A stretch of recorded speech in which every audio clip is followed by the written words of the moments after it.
So hi, I'm back here with the Race Cube from Fasetech, and I've got a couple of little things I'd like to share with you. One was a question that I got asked by Nicholas C about mounting the DD2 on the plate. It's pretty straightforward, Nicholas. I'm really sorry it's a bit dark in here, but underneath the DD2 there's the 4 holes that you can then attach the DD2 to the plate. It's going to be very difficult to see them, but that's pretty straightforward. There's just the 4 holes. Now if you look very carefully, I've angled the DD2 up.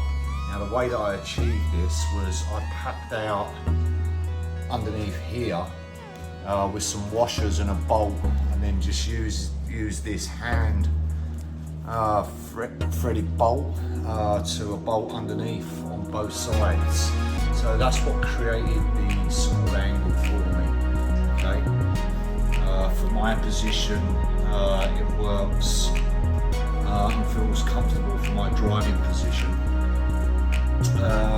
So yeah, that's pretty much it there, Nicholas. Pretty much straightforward modification, really. You can see again on this side here what I've done, and it just sits it up quite nicely. Now, moving on to what I consider to probably be the best improvement you could ever make for the Race Cube. For quite a few years, obviously I've been using this, you've seen in my previous videos.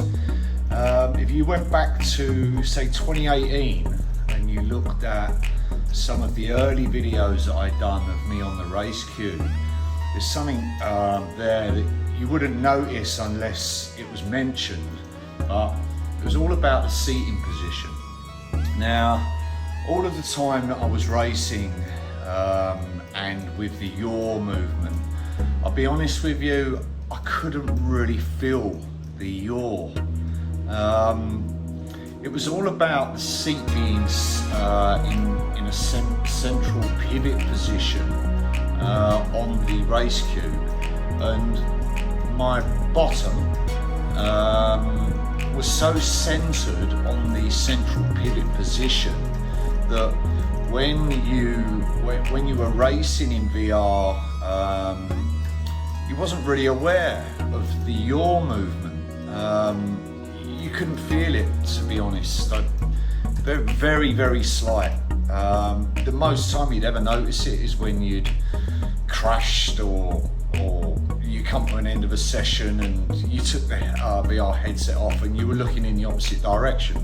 Yeah, so it was something that was always in the back of my mind. So I thought I'd do something about it. I thought I'd test it and see what happens. Now, I must stress right now that Fasetech had advised that anything I do as far as modifications to the Race Cube was at my own risk, which I completely understand. So yeah, I wanted to make it better, so I thought I'd give it a go. I done it, and the most important news from that is that it was successful, and it really does help. I mean, my yaw movement now, I can literally feel myself turning into bends, coming out of bends. While I've got the VR headset on, it is a big change, and a change that was needed, because it's another step in bringing the simulator alive and recreating the G-force as you're going around the bend. Now, you know, it's never going to be real to life in all aspects, but it definitely does improve the feel, and it's a step forward. So the main way that we're going to look at this is purely from this seated position here. Now, the easiest way that I can show you this is on my seat, my carbon fibre bucket seat here. You need to take this is the we call this the baseline. Okay, this is the baseline, right? Now, if you see the baseline of the back of the seat is almost central to the back motor. If I take that back and turn this up, and you'll see just slightly sitting forward. Okay, now before I'd done the modification, this part here was sitting here. Okay, sorry, sitting right here. Okay, so I've moved it back approximately 150 mil. I think I could go a bit further, and I think if I went a bit further, it would possibly enhance the Yaw feel just that little bit more. But for now, it's absolutely fine, and I'm loving that feeling that you get when you're going around the bends, especially when you're going through S bends and the yaw movement is moving left and then right, and you know you are feeling that physically in the seat. It's a big improvement. Now, how did I do it? So it's quite crude and it's going to be really hard to show you, but there's been no modification done to the frame itself. That is standard. What I've done is the actual runner inside here, which is obviously separate to the seat, separate to the frame. The runner itself, I crudely drilled this out in here. I'll be honest with you, it was a bit of a mess, but it worked. And I managed to get a bolt up inside this, and then obviously underneath, bolted both sides.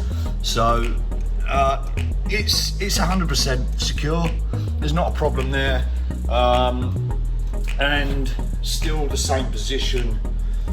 Get around here at the front, just in here, same positions. Now that's it. Once I moved the actual frame itself for the seat mount frame back to this frame, and then slid the seat back as far as I possibly could get it.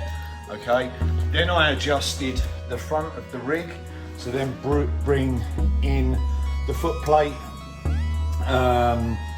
further for my feet, so I can go. I've got my comfortable position. I had to modify this again here because that moved back because it's fixed here, which is the bit that takes my cables overhead. Yeah, just some small adjustments in each place that rounded it off to be able to create the seat moving back. Pretty straightforward. I would highly recommend doing it if you're a Race Cube owner and you're using it for driving simulators. It will give you the feel that I'm getting here. I've got no doubt of that. You will see it, you'll feel an instant improvement in that feel. Not so sure about the flight simulators because some of the flight simulators that I've watched, it doesn't seem to be any sort of really fierce movement. I'm guessing if you're flying a jet, yeah, then it's going to work there. So yeah, I don't think you've got anything to lose by giving it a go. It's just some modifications, and it's my recommendation. Okay, I hope you enjoy, and good luck with your Race Cube.